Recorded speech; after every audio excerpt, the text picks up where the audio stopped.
राधे राधे, हरे कृष्ण। आप सभी को आंवला नवमी की हार्दिक शुभकामनाएं। आइए आज के इस पावन दिन पर अक्षय पुण्य प्रदान करने वाली कथाओं का श्रवण करते हैं। कथा के अनुसार एक बार माँ लक्ष्मी जी धरती पर घूमने के लिए आई। धरती पर आकर माँ लक्ष्मी जी सोचने लगी कि भगवान विष्णु और शिव जी की पूजा एक साथ कैसे की जा सकती है। तभी उन्हें याद आया कि तुलसी और बेल के गुण आंवले में भी पाए जाते हैं। तुलसी भगवान विष्णु को और बेल शिव जी को अत्यंत प्रिय है। इसके बाद तो माँ लक्ष्मी जी ने आंवले के पेड़ की पूजा करने का निश्चय किया। माँ लक्ष्मी जी की भक्ति और पूजा से प्रसन्न होकर भगवान विष्णु और शिव जी साक्षात प्रकट हुए। माँ लक्ष्मी जी ने आंवले के पेड़ के नीचे भोजन तैयार करके भगवान विष्णु और शिव जी को भोजन कराया। उसके बाद उन्होंने खुद भी वहीं बैठकर भोजन ग्रहण किया।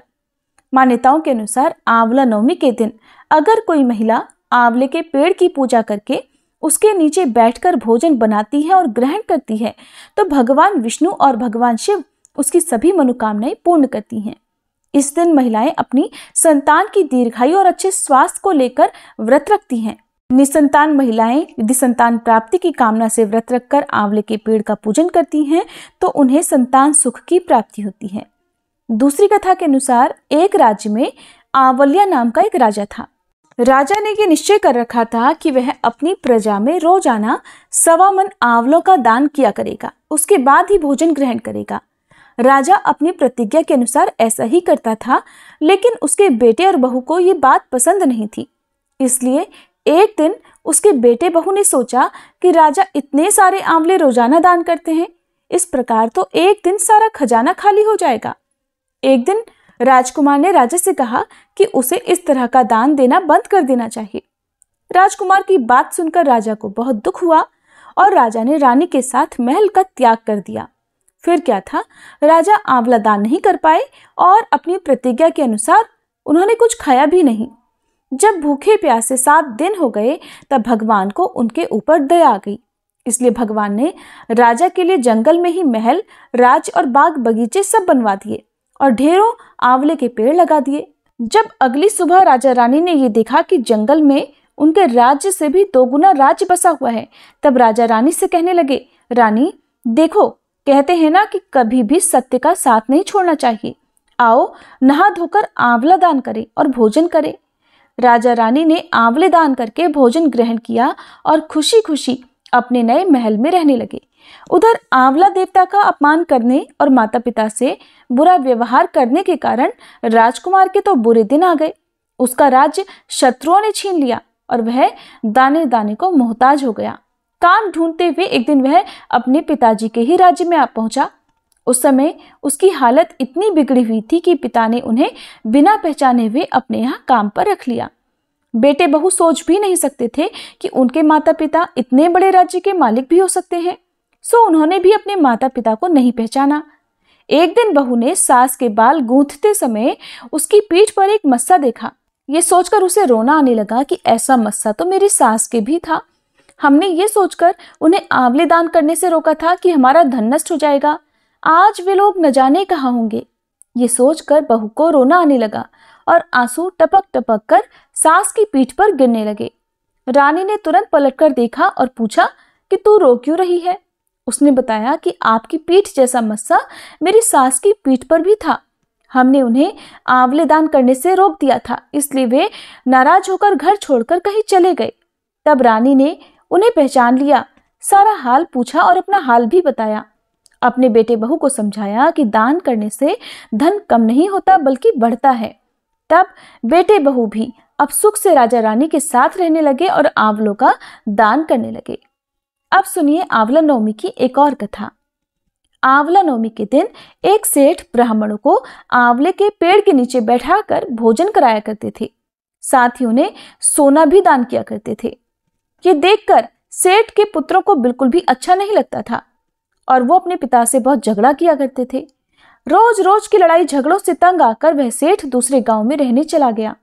जीवन बिताने के लिए उसने वहां एक दुकान लगाई। उसी दुकान के आगे सेठ ने एक आंवले का पेड़ भी लगाया। कृपा कुछ ऐसी हुई कि उसकी दुकान खूब चलने लगी। यहां भी उसने अपना नियम नहीं छोड़ा। वह आंवला नवमी का व्रत पूजन करता था और ब्राह्मणों को भोजन कराकर दान देता था। वहीं दूसरी ओर सेठ के पुत्रों का व्यापार ठप हो गया। उनके बेटों को समझ आने लगा कि वो अपने पिता के भाग्य से ही खाते थे। तब अपनी गलती समझकर वे अपने पिता के पास गए और अपनी गलती की माफी मांगने लगे। फिर पिता के कहे अनुसार उन्होंने भी आंवले के पेड़ की पूजा करनी शुरू कर दी और दान भी करने लगे। इस व्रत के प्रभाव से सेठ के बेटों के घर पहले की तरह खुशहाली आ गई। अब सुनिए आंवला नवमी की सबसे अंतिम कथा। काशी नगरी में एक निसंतान धर्मात्मा और दानी वैश्य रहता था।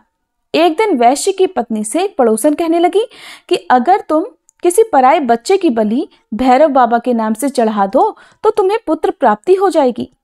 ये बात जब वैश्य को पता चली तो उसने साफ मना कर दिया, लेकिन उसकी पत्नी अवसर की तलाश में लगी रही। एक दिन एक कन्या को उसने कुएं में गिराकर भैरव देवता के नाम पर बलि दे दी। इस हत्या का परिणाम विपरीत हुआ। लाभ की बजाय उसके पूरे बदन में कोढ़ हो गया और लड़की की प्रेतात्मा उसे सताने लगी। वैश्य के पूछने पर उसकी पत्नी ने सारी बात सच सच बता दी। तब वैश्य बोला कि गोवध, ब्राह्मणवध तथा बालवध करने वाले के लिए इस संसार में कहीं कोई जगह नहीं है। इसलिए तू गंगा तट पर जाकर भगवान का भजन कर और गंगा स्नान कर, तभी तू इस कष्ट से मुक्ति पा सकती है। अब वैश्य की पत्नी गंगा किनारे रहने लगी। कुछ दिन बाद गंगा माता एक वृद्ध महिला का वेश धारण करके उसके पास आई और बोली, अगर तुम मथुरा जाकर कार्तिक नवमी का व्रत तथा आंवले के वृक्ष की परिक्रमा और पूजा करोगी तो ऐसा करने से तेरा यह कोढ़ दूर हो जाएगा। वृद्ध महिला की बात सुनकर और उसकी बात मानकर वैश्य की पत्नी अपने पति से आज्ञा लेकर मथुरा जाकर विधि विधान से आंवले का व्रत करने लगी। ऐसा करने से वह भगवान की कृपा से दिव्य शरीर वाली हो गई और फिर उसे सुंदर पुत्र रत्न की भी प्राप्ति हुई। अब आपको सुनाते हैं आंवला नवमी की एक और कहानी। कहानी के अनुसार प्राचीन समय की बात है। कावेरी नदी के पास देव शर्मा नाम से एक ब्राह्मण रहते थे जो वेदों को पढ़ते थे और इसमें पारंगत भी थे। उनके एक पुत्र था जो व्यवहार से खराब आचरण वाला था। एक दिन पिता यानी देव शर्मा ने उससे कहा कि बेटा, इस समय कार्तिक का महीना चल रहा है जो कि भगवान विष्णु को बहुत ही प्रिय है। तुम कार्तिक मास में स्नान करो, दान करो और श्री हरि के लिए व्रत करो। तुलसी की मंजरी सहित भगवान विष्णु का पूजन और व्रत करो। तुलसी पर दीपदान करो, भगवान के लिए दीपदान नमस्कार करो और फिर प्रदक्षिणा करो। पिता की यह बात सुनकर पुत्र को बहुत गुस्सा आ गया। उसने अपने पिताजी को अपशब्द कहे और कहने लगा, मैं कार्तिक में पुण्य संग्रह नहीं करूंगा। पुत्र का ऐसा वचन सुनकर विद्वान को क्रोध आ गया और उन्होंने कहा, दुर्बुद्धि, तू वृक्ष के खोखले में चूहा हो जा। इस श्राप के भय से डरे हुए पुत्र ने पिता को नमस्कार करके पूछा कि पिताजी, मेरा अपराध क्षमा करें और इस योनि से मुक्ति का उपाय बताएं।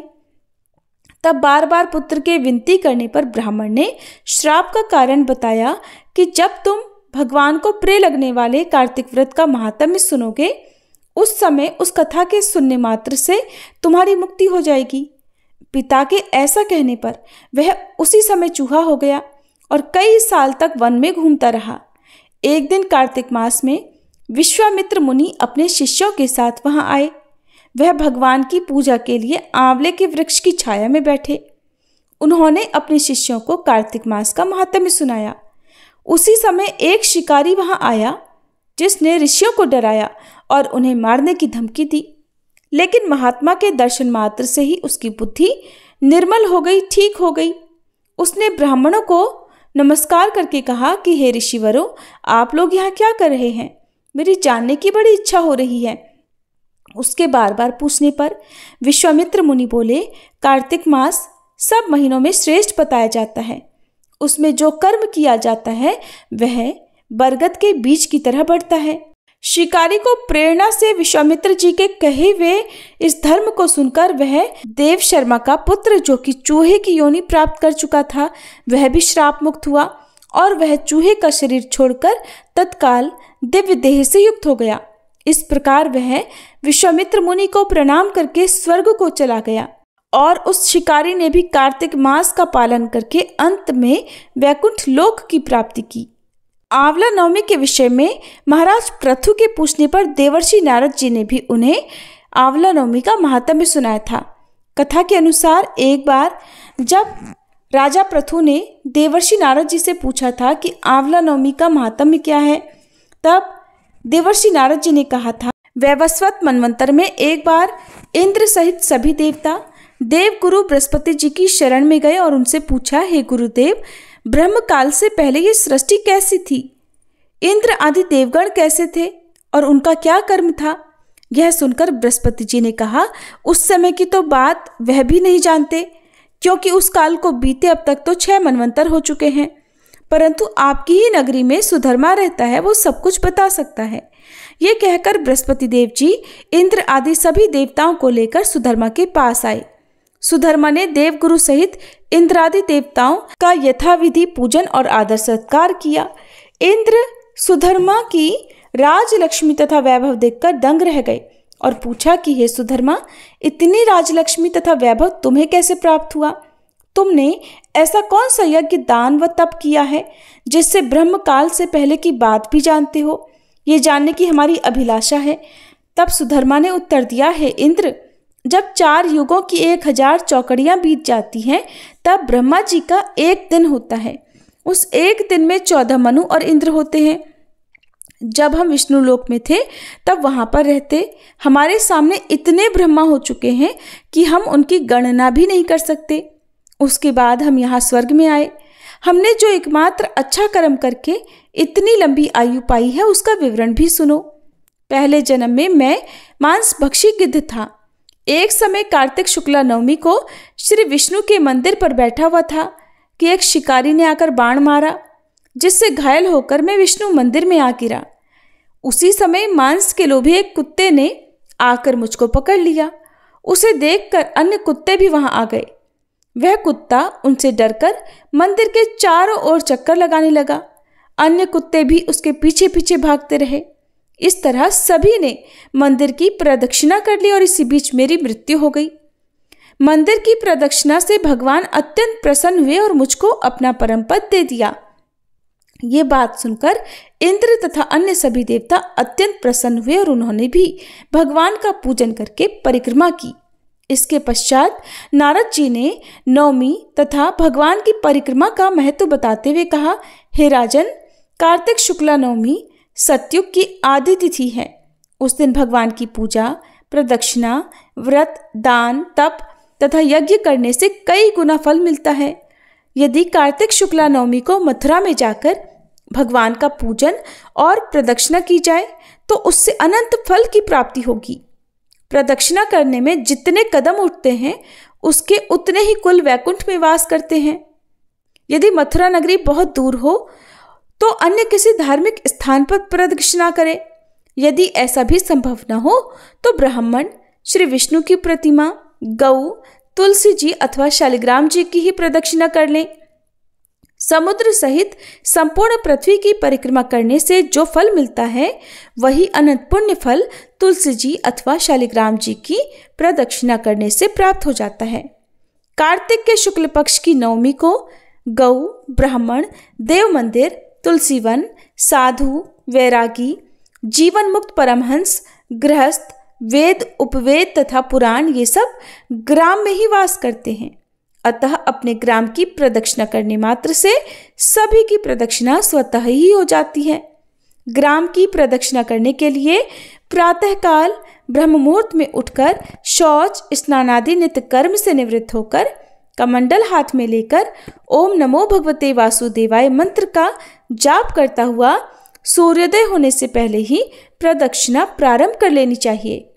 ब्राह्मण देवस्थान अर्थात मंदिर, तुलसी तथा शालिग्राम जी की मूर्ति की परिक्रमा सूर्योदय के बाद भी की जा सकती है। इस प्रकार कार्तिक मास के अंतर्गत आंवला नवमी महात्म्य समाप्त हुआ। ये थी आज की वीडियो। अगर आपको पसंद आई हो तो वीडियो को लाइक जरूर कीजिएगा।